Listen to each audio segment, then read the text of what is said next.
In one sentence, what does your company do now? Stack Overflow is the world's largest developer community with a suite of products that serve developers and technologists as well. So the first question, we're going to start with the rapid fire round. The first one is, at what age do you want to retire? 60. Okay. Work from home or work from office? Both. How long does it take you to get ready in the mornings?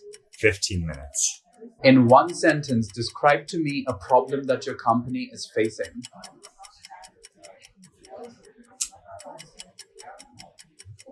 Hiring people. Your favorite SaaS or software tool? Love Slack. Most embarrassing moment of your life? I feel like I've fallen in public many times. Okay. Who's Peter Thiel? Peter Thiel is a technology investor and billionaire. The first movie that comes to your mind when I say the word ambition? Avatar. Your favorite app? Spelling bee within the New York Times. Best no-code tool you use?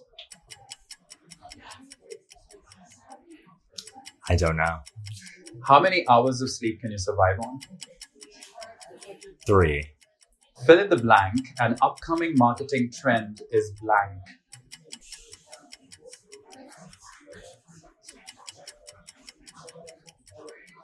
No, we're going to pass that. The city in which the best kiss of your life happened? New York. Okay. Pick one, Mark Zuckerberg or Jack Dorsey? Jack Dorsey. When did you last cry and why? I last cried at my sister's wedding when giving a toast. Okay. The biggest mistake of your career? I only think about going forward. How do you relax? Reading. How many speakers at this conference can you name and name them?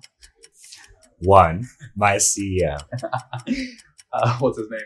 Prashant Chandrasekhar. Okay. How many cups of coffee do you drink per day? 1 to 2. A habit of yours that you hate? Yeah, I'm not on my phone too much. The most valuable skill you've learned in life? Writing.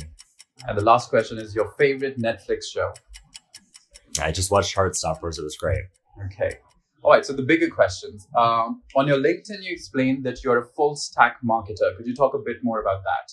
Sure. So within at Stack Overflow, I manage 5 marketing teams: the brand team, the communications team, the demand generation team, the product marketing team, and the content team.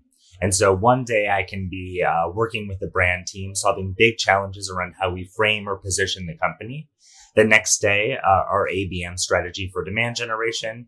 And then a day after that, focused on pricing and packaging strategy with product marketing. So I like to think I'm pretty agile, sometimes an inch deep and a mile wide, but really defer to the expertise of my very smart colleagues and can have a conversation about any marketing topic, really.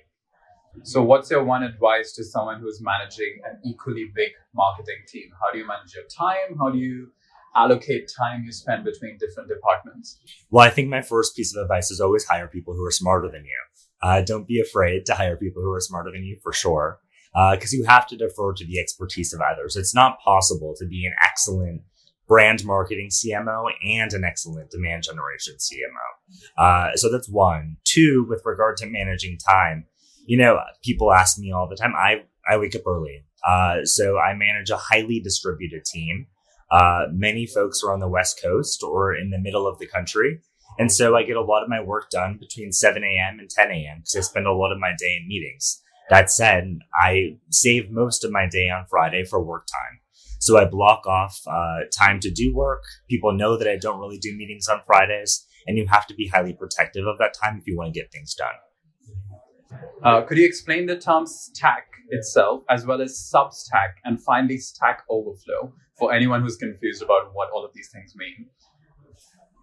Sure. Stack Overflow itself is a technical term, an error that developers experience. And that was the name of the community after a naming contest that was run in 2008 or 2009 when the site was launched.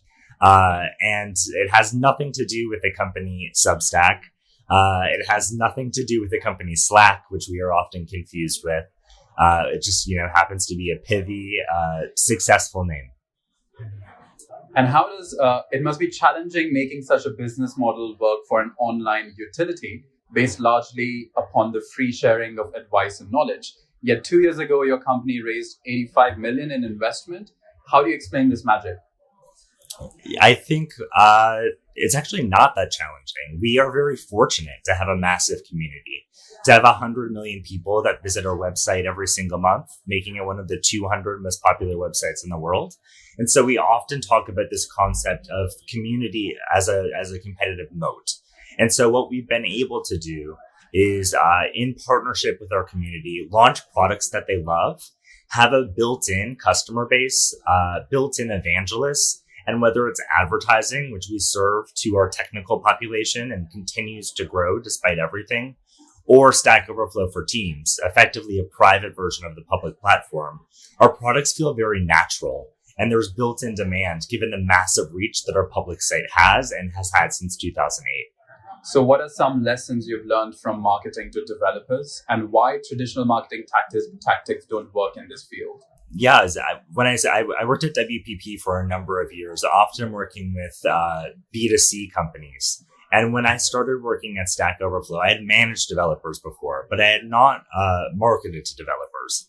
And I effectively had to unlearn everything that I thought I knew about marketing. And so a very basic example is when we promote Stack Overflow for Teams, our private knowledge management and SaaS collaboration tool, of which developers are the primary buyer, we tested a whole bunch of banner ads. And what converted best was the thing that would be the least sexy to a marketer. Very few colors, certainly no motion graphics, no stock images, no cartoons, not even a proprietary font. So the more stripped down, the more straightforward, the higher it's likely to convert. And so when you speak to a developer, whether it's through a banner ad, through a video testimonial, or a white paper, you have to be as on the nose as possible. You have to speak clearly, and you really can't mislead them or be superlative or speak aspirationally. It's here's who we are, here's what we're trying to do, and here's how we'll help you in very real terms. And what has your experience been in scaling marketing teams across a variety of industries? Yeah, so at Stack Overflow, when I started at the company, there were about 6 people on the team. Today, that team is approaching 40, 45 people. It might be 50 by the end of the year. So I think that the challenge in marketing is that you always want to hire ahead of growth, but you want to do so responsibly. We've all seen, countless examples of companies that have pivoted to video, for example, built huge in-house media operations, only to have to let them go 6 months later.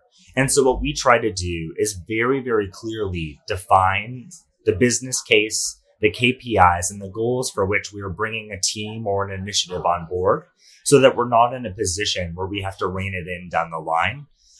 The other thing that I think we've aspired to do a good job around is ensuring that there's a lot of cross-functional partnership. So customer stories is a really great example of that. Our communications lead, our content lead, our product marketing lead all work very closely to ensure that we are using all of our resources, that there is a lot of cross-functional collaboration. And if someone leaves, which is happening in a market like this, where there is high demand for talent and a lot of transition, that no one person is irreplaceable, that everyone knows a little bit of what's going on, what everyone else is doing, and we can continue to move forward because we are so cross-functional. And how would you relate this to building a brand? And how do you find is building a brand essential in today's market? I think building a brand is absolutely essential. And I think that oftentimes what we see is when a company is obsessed with performance marketing, dollar in, dollar out, they struggle in a couple of ways. So one, if they ever hit a crisis, if the business misses some of their goals, if they have to do layoffs, there's a breach, a lack of investment in brand really hurts them in environments like that, because all they have is their customers, which they could be losing. They might not have a sophisticated PR or communications operation, and there are very few evangelists for them. So I think that's one challenge. The other is that if you're not investing in brand, there's always a ceiling. So if you're investing all of your money in performance marketing along the lines of SEO, SEM, or even ABM or fields, you're not going to be able to think expansively or aspirationally about where the brand could go. And that's true for companies who stick to one market, who don't continually expand their personas over time. And so I've been really fortunate to work at a company where not only our CFO, but our CEO understands that at least 10, 15 of our budget has to be invested in brand awareness, broadly speaking. And how does one even measure the ROI of brand awareness? Like, what would be your thoughts about that? Yeah, I talk about this all the time with other CMOs. And look, we do what we can, but we're never going to be able to get it to 100%. We're never going to be able to say with 100% conviction that this $100,000 campaign we ran did X, Y, and Z. And so like everyone else, of course, we launched brand tracking surveys. So we can say longitudinally, here's how we've moved the needle with a specific population of folks within our target market on X, Y, and Z. We, of course, track things like social media follows, media impressions, and other metrics. But at the end of the day, you can feel what's working and what's not. And so what I try to do, in addition to those sort of quantitative data points, is marry them with anecdotal feedback we're hearing from sales. And so one example is we launched this April Fool's Day prank where we created a sort of fake hardware, a copy and paste keyboard for Stack Overflow. And given the enthusiasm that we heard from people, it got the unboxing video got 500,000 views and sort of took over Twitter within the developer community that day. We made it real, and we sold out 10,000 units of that hardware within a day. And the salespeople were coming, beyond the enthusiasm we heard from our community and folks who were not necessarily paying for our products. We heard from our salespeople, look, my customers and my prospects are dying to get their hands on this. And so what we did is we set aside a certain number of units, and we used those as a catalyst for conversations with sales folks, driving our pipeline, accelerating our pipeline, driving our revenue forward. And that's just a small example of where, the brand spend was relatively minimal, but it did take up a lot of the team's time. And had we not done that, which some people scoffed at the time, we not only would have been leaving a lot of awareness on the table, but we would have been leaving real dollars on the table as well. And so to pivot the line of questioning a little, you've written often about LGBTQ issues. And since it's also Pride Month right now, we wanted to ask what role you think tech has to play in the present and the future of the queer community. Yeah, I think that the reason I took this job, so I was speaking at Outed Tech, a conference in the US about LGBTQ issues and the broader community, queer community in tech. And the reason I took this job is because I understand that 85% of the developer population is visiting Stack Overflow every month. Over half of developers are visiting Stack Overflow every single day. And so I believe that every single technology in the world, whether it's the phones in our pockets or the car who took me to this conference today, is being influenced by Stack Overflow. Developers and technologists who are building that technology are visiting our website. And if I, in my role as Chief Marketing Officer, in partnership with the leadership team, can make our site 1%, 2%, 3% more welcoming and inclusive, we can have a cascading effect on all technology. And so there are countless examples, like the car rideshare one that I just mentioned, where if we prioritize accessibility on our public platform and we get developers and technologists thinking about accessibility or have it top in mind, they will hopefully incorporate some of that in their app as well. And so within the queer community, I think that it's a conversation we need to continue to have.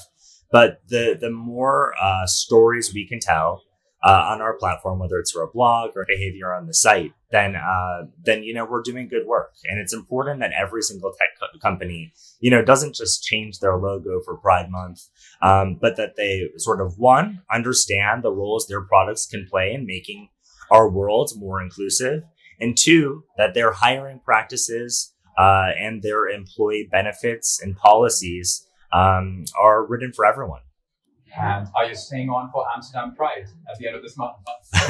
I'm not. Unfortunately, I'm headed back to New York, where it's Pride in New York next week. Yeah. Okay. So the last question is, what would you be doing if not this in your life? It's a good question. I think Look, in between this job and my last job, I took about 6 weeks off. As you mentioned earlier on the podcast, I do continue to freelance for a number of magazines in my free time. And I said, what would it be like to have a sort of bohemian life as a writer, write in the park in Central Park during the day and wake up and go for a walk with my coffee. And I didn't like it. It wasn't for me. I prefer the sort of fast-paced, high intensity, sort of Monday through Friday sprint.